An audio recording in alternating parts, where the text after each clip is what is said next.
الصلاۃ والسلام علی سید الانبیاء والمرسلین وعلی آلہ واصحابہ اجمعین،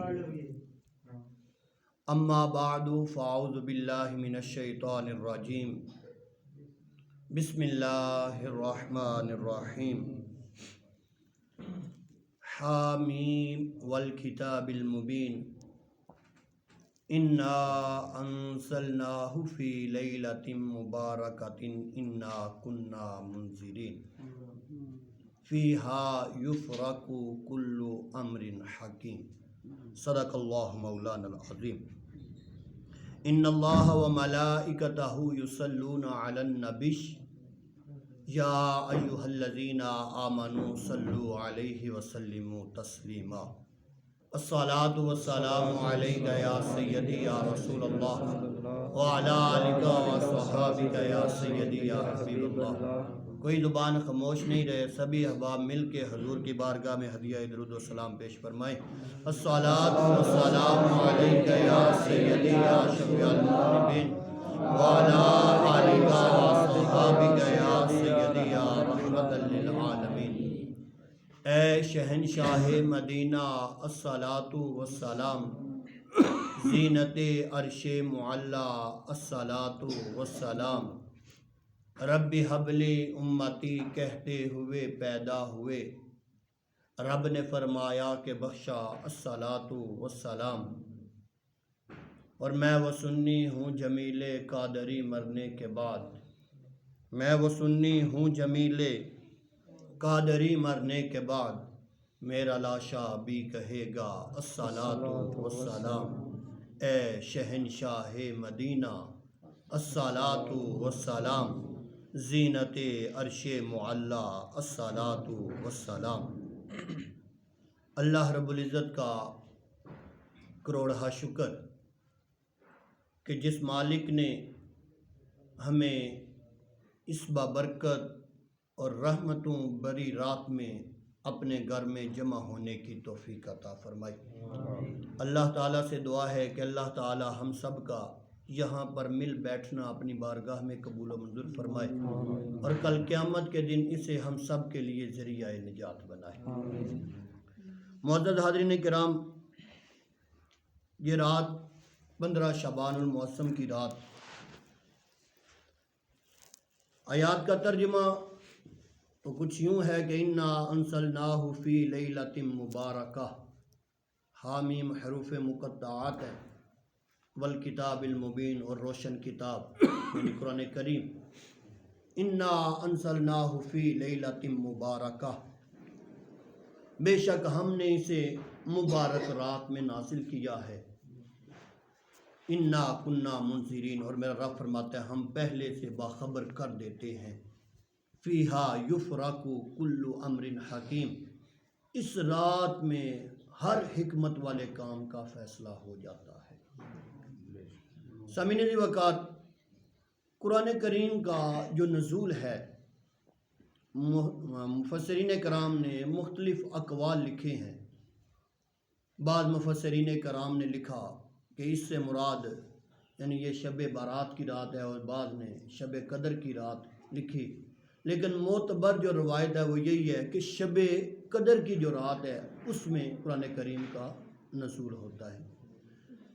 لیکن صاحب تفسیر ضیاء الامت حضور پیر محمد کرم شاہ صاحب الازہری رحمۃ اللہ تعالی علیہ اس آیت کی تفسیر میں متعدد اقوال لکھتے ہیں، جن سے یعنی اس رات کی فضیلت یعنی 15 شعبان المعظم کی جو آج کی رات ہے، شب برات کی رات سے جسے یاد کیا جاتا ہے، جس سے اس کی فضیلت ثابت ہوتی ہے۔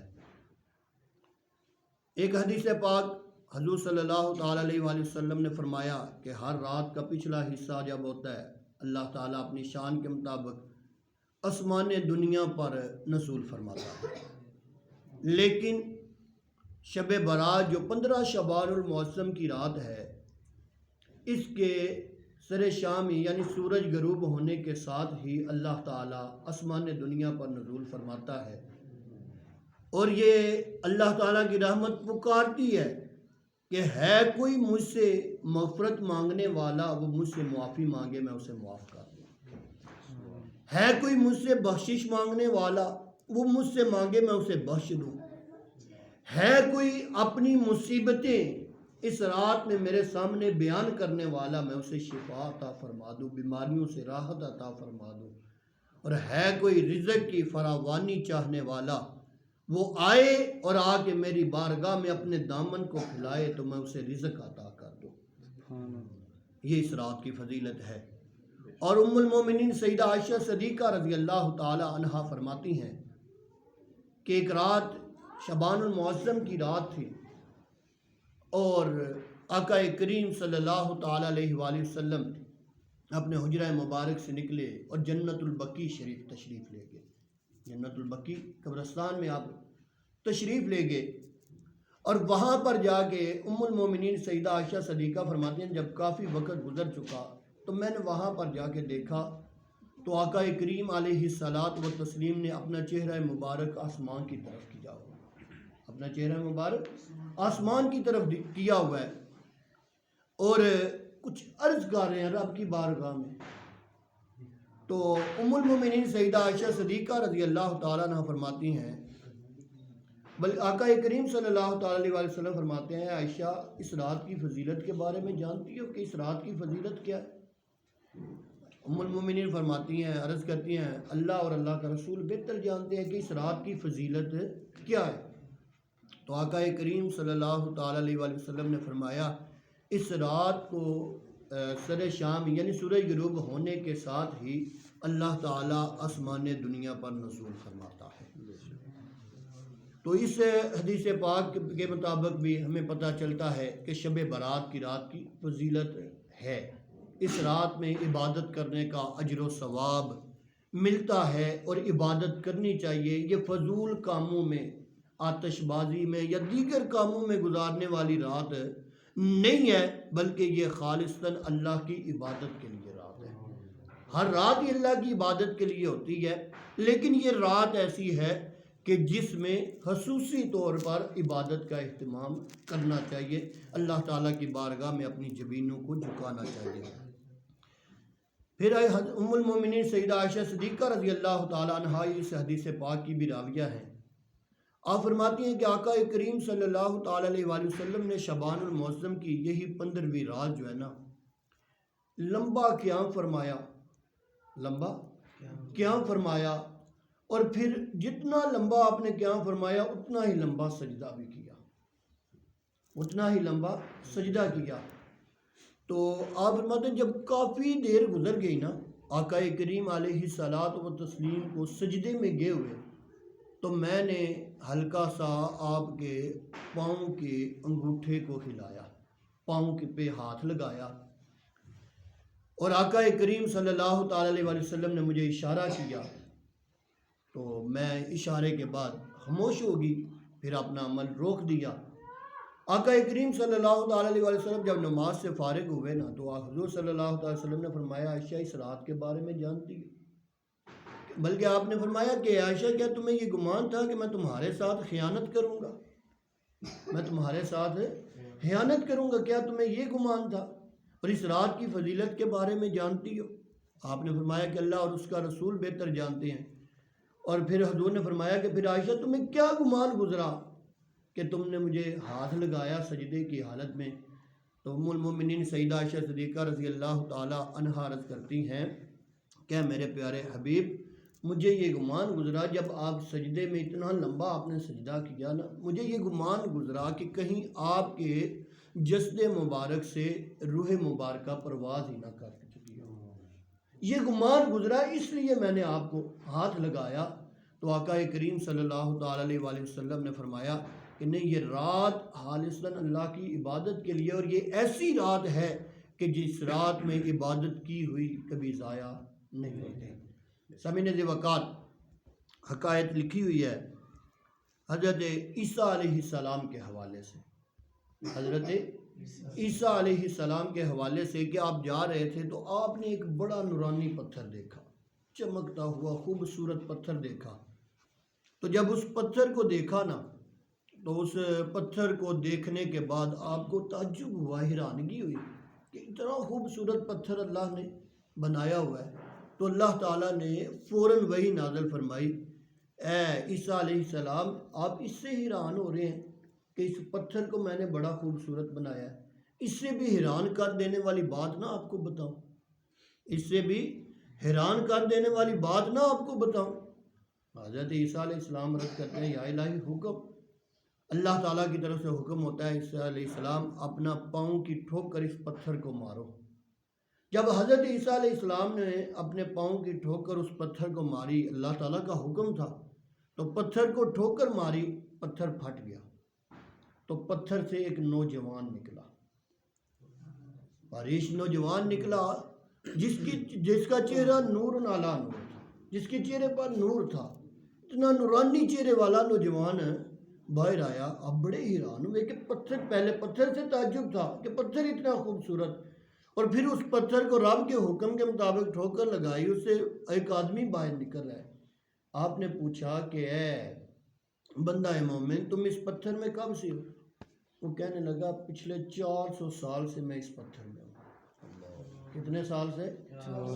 400 سال سے میں اس پتھر میں موجود ہوں۔ آپ نے فرمایا کہ جب تمہیں بھوک لگتی ہے تو کیا کرتے ہو؟ پتھر میں ہو، بے ریا عبادت کر رہے ہو، اللہ تعالیٰ کی بارگاہ میں سر جھکاتے ہو، عبادت کر رہے ہو، یہ اللہ تعالیٰ کی شان تھی۔ اب وہ کیسے عبادت کر رہا تھا، لیکن جب تمہیں بھوک لگتی ہے تو کرتے کیا ہو؟ کہتے ہیں کہ جب مجھے بھوک لگتی ہے نا، میرے دل میں یہ خیال پیدا ہوتا ہے مجھے کھانے کی ضرورت ہے، تو میرے سامنے ایک انگور کی بیل کی جاتی ہے، اسی پتھر میں ایک انگور کی بیل کی جاتی ہے، اس سے میں چند دانے اتار کے کھا لیتا ہوں، میری بھوک ختم ہو جاتی ہے۔ سبحان اللہ۔ آپ نے فرمایا، عیسیٰ علیہ السلام فرماتے ہیں کہ جب تمہیں پیاس لگتی ہے پھر کیا کرتے ہو؟ پیاس بھی تو انسان کو لگتی ہے، تو پیاس لگتی ہے تو پھر کیا کرتے ہو؟ کہنے لگا کہ جب مجھے پیاس کا خیال آتا ہے تو تب میرے سامنے دودھ کی نہر آ جاتی ہے، اسی پتھر میں میرے سامنے دودھ کی نہر آ جاتی ہے، تو میں اس دودھ میں سے، اس نہر میں سے چند گھونٹ جو ہے دودھ کے پی لیتا ہوں، میری پیاس ختم ہو جاتی ہے۔ بس وہی میرا کھانا ہے، وہی میرا پینا ہے، وہ میں کھاتا پیتا ہوں اور اللہ کی عبادت میں لگا ہوا ہوں۔ اب حضرت عیسیٰ علیہ السلام کو بڑا تعجب ہوا کہ 400 سال ہو گئے اس بندے کو اس پتھر میں رہتے ہوئے، اور پھر بے ریا عبادت کر رہا ہے، یہ اجر و ثواب میں تو بڑے اعلیٰ مقام پر ہوگا۔ اللہ تعالیٰ نے فرمایا عیسیٰ علیہ السلام اس سے بھی زیادہ عجیب بات نہ بتاؤ۔ حضرت عیسیٰ علیہ السلام عرض کرتے ہیں باری تعالیٰ وہ کون سا معاملہ ہے جو اس سے بھی زیادہ عجیب تر ہے؟ آپ نے فرمایا کہ اللہ تعالیٰ کی طرف سے حکم ہوتا ہے کہ اے عیسیٰ علیہ السلام میرے نبی آخر الزماں آ رہے ہیں، میرے نبی آخر الزماں حضور صلی اللہ تعالیٰ علیہ وآلہ وسلم نے تشریف لانا ہے، تو آپ کو میں ایک رات ایسی شعبان المعظم کا مہینہ عطا کروں گا، اس میں ایک رات عطا کروں گا، اس میں ایک رات عطا کروں گا جو آج کی رات ہے، 15 شعبان المعظم کی رات۔ حضرت عیسیٰ علیہ السلام کو اللہ تعالیٰ حکم دیتا ہے کہ عیسیٰ علیہ السلام اپنے اس محبوب کی امت کو وہ رات عطا کروں گا، اور جو بندہ ہر طرح کے گناہوں سے سچی توبہ کر کے صدقے دل کے ساتھ میری بارگاہ میں آ جائے گا اور اس رات زیادہ نہیں صرف 2 رکعت نماز نفل ادا کر لے گا، زیادہ نہیں صرف 2 رکعت نماز نفل ادا کرے گا، تو اللہ تعالیٰ اس بنی اسرائیل کے اس شخص کی 400 سالہ عبادت کے برابر اس بندے کو ثواب عطا فرمائے۔ سبحان اللہ۔ سامعین ذی وقار، تو یہ حضرت عیسیٰ علیہ السلام کو پھر اس بات کا تعجب تھا کہ اتنی حیرانگی والی بات، اب اللہ تعالیٰ نے ہم پر یہ کرم فرمایا، ہمیں وہ رات ہماری زندگی میں ایک مرتبہ پھر عطا فرما دیں۔ اب اس رات میں ایسا بھی ہوتا ہے کہ کچھ لوگوں کی اس رات میں بخشش بھی نہیں ہے۔ رات حالانکہ یہ رحمت والی ہے، برکتوں والی ہے، حتم اللہ تعالیٰ کی رحمتیں جو ہیں وہ چھما چھم برس رہی ہیں، لیکن کچھ لوگوں کی اس رات بھی بخشش نہیں ہوتی جب تک کہ وہ پہلے سے گناہوں کی معافی طلب نہ کریں۔ اگر اللہ کے ساتھ، حقوق اللہ کے ساتھ اس کا معاملہ ہے، جیسے فرائض کا ادائیگی نہ کرنا، یہ حقوق اللہ ہے، نماز کا ادا نہ کرنا، تو اس کی جو ہے پہلے معافی مانگے، کہ باری تعالیٰ جو سابقہ زندگی میں مجھ سے خطا ہو گئی، نماز رہ گئی، میں آئندہ نیت کرتا ہوں کہ میں نماز قضا نہیں کروں گا، تو آئے پھر اللہ تعالیٰ اسے معافی عطا فرمائے گا۔ سامعین ذی وقار، ان لوگوں کے بارے میں جن لوگوں کی اس رات بھی بخشش نہیں کی جاتی، ان میں سے پہلا شخص وہ ہے جو شراب پینے والا ہے۔ کیا پینے والا ہے؟ شراب پینے والا ہے نا، جو اس کی بخشش اس رات نہیں ہوتی۔ شراب پینے والے کی بخشش، اور شراب میں بعض لوگ کہتے ہیں جی ہم تو شراب نہیں پیتے، حدیث پاک میں شراب کا حکم ہے کہ شراب پینے والا جو ہے، لیکن موجودہ دور میں کافی جو ہے جدید قسم کے بھی نشے آئے ہوئے ہیں جو نوجوان نسل کو برگلانے کے لیے، نوجوان نسل کو تباہ و برباد کرے۔ تو ایسی چیز شراب کی مانند ہے جو عقل پہ پردہ ڈال دیتی ہے، ایسی چیز ہے شراب کی مانند ہے۔ کل مسکر حرام، ہر وہ نشہ آور چیز جو عقل پر پردہ ڈال دیتی ہے، جس میں انسان اس بات کو بھول جائے کہ میرے سامنے کون ہے یا میں نے اس کے ساتھ کیسا معاملہ کرنا ہے، وہ جو ہے وہ چیز انسان کے لیے پینا حرام ہے۔ لہذا جب وہ حرام ہے تو وہ شراب کے زمرے میں آتی ہے۔ اس لیے جو بھی نشہ کرنے والا ہے، اس کا نشہ جب تک وہ سچی توبہ نہیں کرے گا، اس وقت تک اللہ تعالیٰ اس رات بھی اس کی بخشش نہیں فرمائے گا۔ دوسرا وہ انسان جو والدین کا نافرمان ہے، والدین کا نافرمان ہے، والدین کی نافرمانی کرتا ہے، والدین کی دل آزاری کرتا ہے، اس کی وجہ سے والدین اس کے تنگ ہوتے ہیں، تو اس شخص کی جب تک اس کے والدین اسے معاف نہیں کریں گے، اس رات اللہ بھی اسے معاف نہیں کرے گا۔ تیسرا وہ شخص جو کبیرہ گناہوں پر اصرار کرنے والا ہے، یعنی کبیرہ گناہ جو ہیں، والدین کی نافرمانی ہے، شرک کرنا، یہ تو ایسا گناہ ہے جو معاف ہی نہیں کیا جاتا۔ والدین کی نافرمانی، زنا کرنا، شراب پینا، یہ کبیرہ گناہوں پر میں کبیرہ گناہ، اور کبیرہ گناہ کی ایک تعریف یہ بھی ہے کہ یہ بندہ مومن کو، نیک بندے کو جہنم میں لے جائے۔ نیک تو ہوتے ہیں صغیرہ گناہ، چھوٹے چھوٹے گناہ ہوتے ہیں، ان کے اللہ تعالیٰ معافی عطا فرما دیتا ہے، بن مانگے بھی اللہ تعالیٰ فضل فرماتا ہے۔ اعمال ہم نیک کرتے ہیں، نیکیاں کرتے ہیں، وضو کرتے ہیں، اس سے وہ گناہ معاف ہو جاتے ہیں جو صغیرہ گناہ ہے۔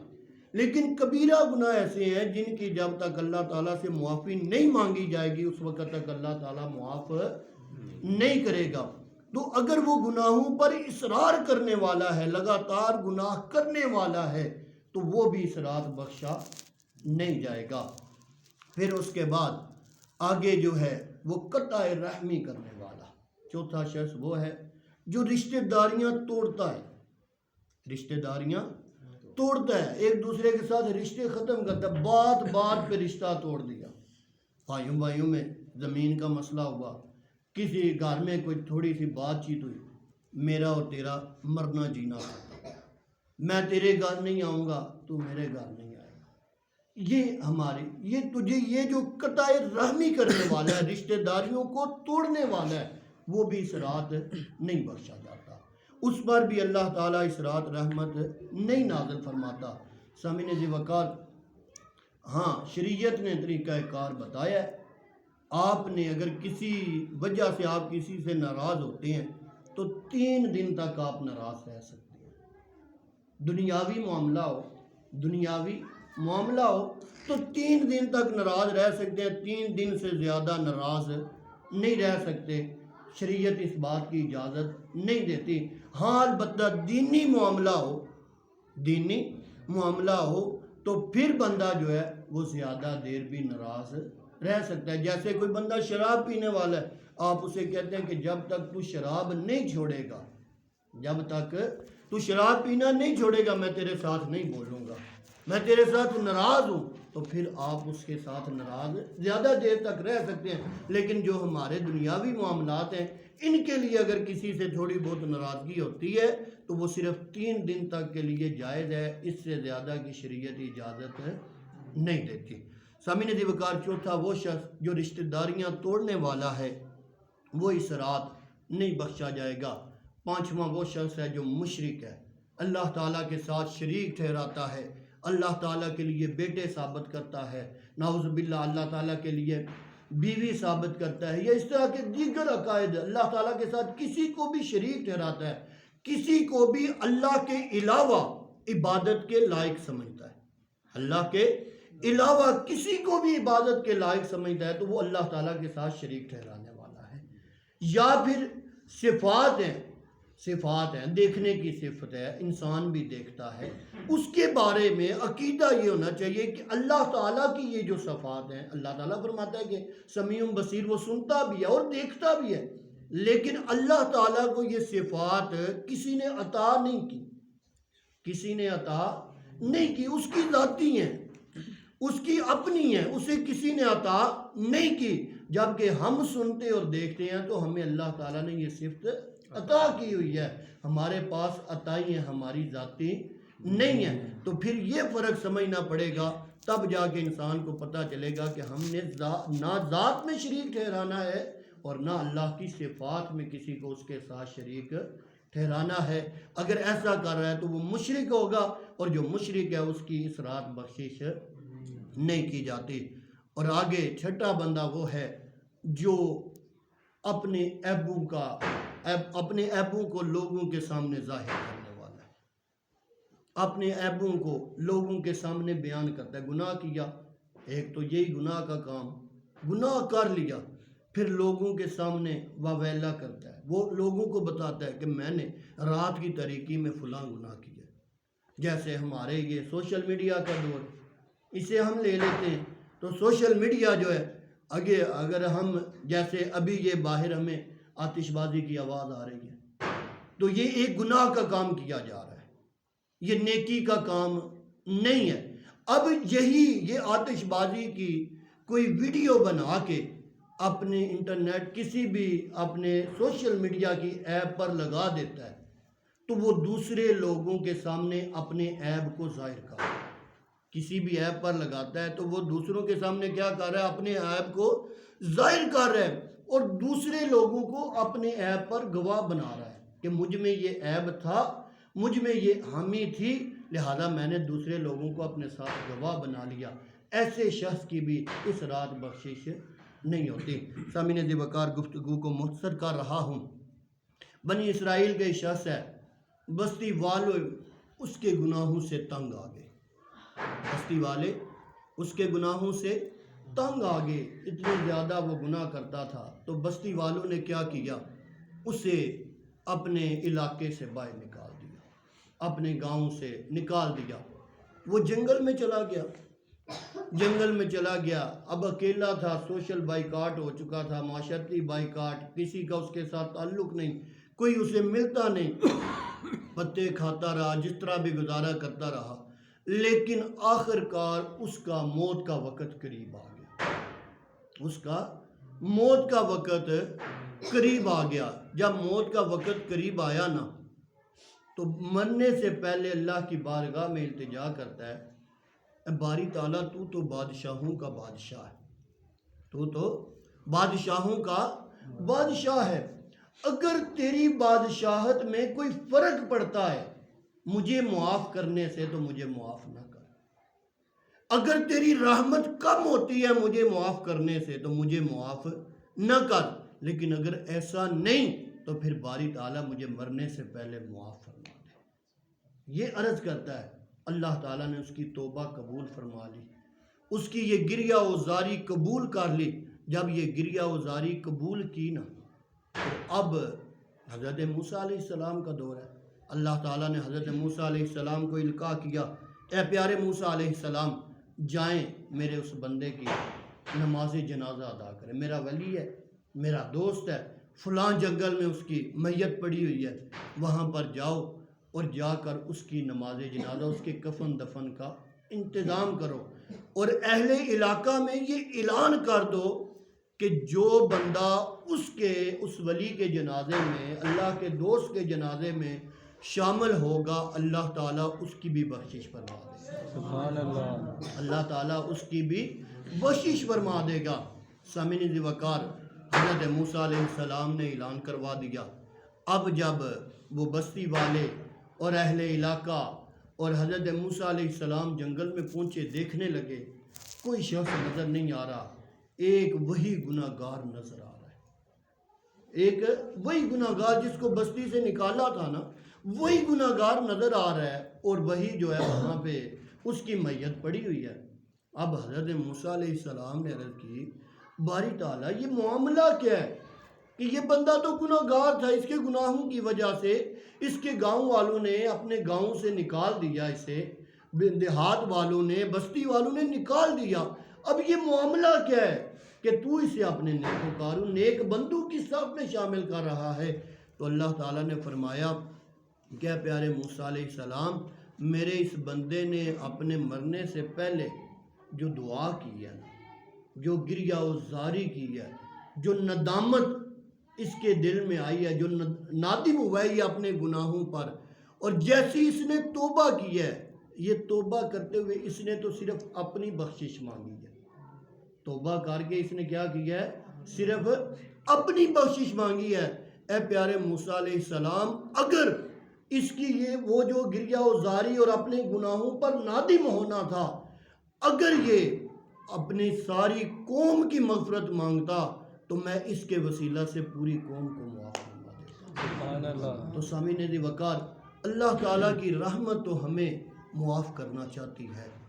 شاعر کا شعر ہے کہ اسیاں سے کبھی ہم نے کنارہ نہ کیا، کہ ہم گناہوں سے نہیں بچتے، اسیاں سے کبھی ہم نے کنارہ نہ کیا، پر تو نے بھی دل آزردہ ہمارا نہ کیا، ہم نے تو جہنم کی بہت کی تدبیر، لیکن میرے مولا تیری رحمت نے گوارا نہ کیا، لیکن میرے مولا تیری رحمت نے گوارا نہ کیا۔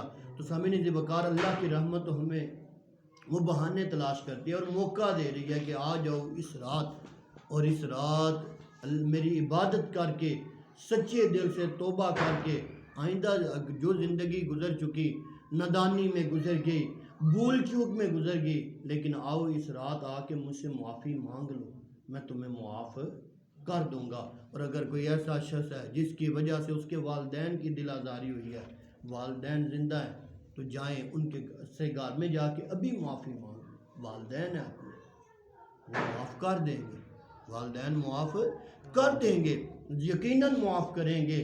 اور سامعین ذی وقار، اگر وہ دنیا سے چلے گئے، ان کی قبروں پر چلے جائیں، ان کی قبروں پر چلے جائیں اور قبروں پر جا کے التجا کریں کہ والدین اگر ہم سے کوئی بھول چوک ہو گئی ہمیں معافی عطا کر دیں، تو وہ قبروں سے بھی معافی عطا کر سکتے ہیں۔ اللہ تعالیٰ سے دعا ہے کہ اللہ تعالیٰ اس رات کے وسیلہ سے ہم سب کی کامل بخشش فرمائے اور ہم سب کو گناہوں کی معافی عطا فرمائے۔ آمین۔ وآخر دعوایا ان الحمد للہ رب العالمین۔